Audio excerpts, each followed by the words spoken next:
Telangana drugs control administration نے عام طور پر استعمال ہونے والی درد کم کرنے کی دوا نائمسولائڈ کی 100 ملی گرام سے زائد مقدار پر مشتمل تمام ادویات پر فوری پابندی عائد کر دی ہے۔ یہ فیصلہ مرکزی حکومت کی ہدایت کے بعد کیا گیا، جس میں اس دوا سے وابستہ سنگین صحت کے خطرات کا حوالہ دیا گیا۔ مرکزی وزارت صحت و خاندانی بہبود کی جانب سے پیر 29 دسمبر کو جاری کردہ گزٹ نوٹیفیکیشن کے مطابق یہ پابندی فوری طور پر نافذ العمل ہو گئی ہے اور پورے تلنگانہ میں اس پر عمل کیا جائے گا۔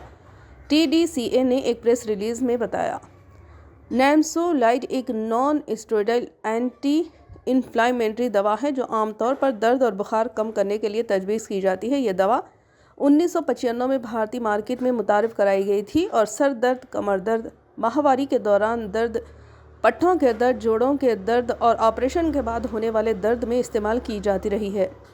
پیراسیٹامول کے مقابلے میں جو عموماً 4 سے 6 گھنٹے تک اثر رکھتی ہے، 12 سے 18 گھنٹے تک درد اور بخار میں آرام پہنچا سکتی ہے۔ تاہم یہ دوا امریکہ، برطانیہ، کینیڈا، آسٹریلیا اور جاپان سمیت کئی بڑے ممالک میں حفاظتی خدشات کے باعث کبھی منظور نہیں کی گئی۔ حکام کے مطابق یہ پابندی نائمسولائڈ کی زیادہ مقدار کے استعمال سے جگر کو شدید نقصان پہنچنے کے بڑھتے ہوئے شواہد کے بعد لگائی گئی ہے۔ طبی ماہرین نے خبردار کیا ہے کہ اس دوا سے شدید جگر کی خرابی پیدا ہو سکتی ہے جو بعض صورتوں میں جگر فیل ہونے، ایمرجنسی ٹرانسپلانٹ یا حتیٰ کہ موت کا سبب بھی بن سکتی ہے۔